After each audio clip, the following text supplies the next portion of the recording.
Narito ang mga paraan para mag-avail ng My Life Savers Card. Mayroong 7 steps upang magkaroon nito. Step 1. Ang link ay magmumula lamang sa inyong advocator. Hindi ito makukuha sa website o sa ibang paraan. Ito ay exclusive sa mismong nag-invite sa iyo. Step 2. Magrehistro para sa My Life Savers Card. Step 3. Pagkatapos magrehistro, ikaw ay makaka-receive ng notification email. Step 4. Mag-login sa My Account sa Buhay Ko Mahal Ko, sbnp.com upang makabili ng My Life Savers Card. Step 5. Pag-login, pumili ng My Life Savers Card Plan at i-add to cart ito. Step 6.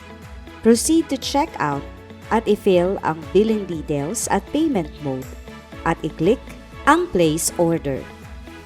I-click ang InstaPay upang lumabas ang QR code at i-click ang Save to Device. Pumunta sa GCash o kahit na anong bank app, click Upload QR at click Send Money.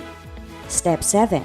Makakatanggap ka ng notification kasama ng link ng iyong card, maaari mo nang ipaprint ang iyong My Life Savers Card.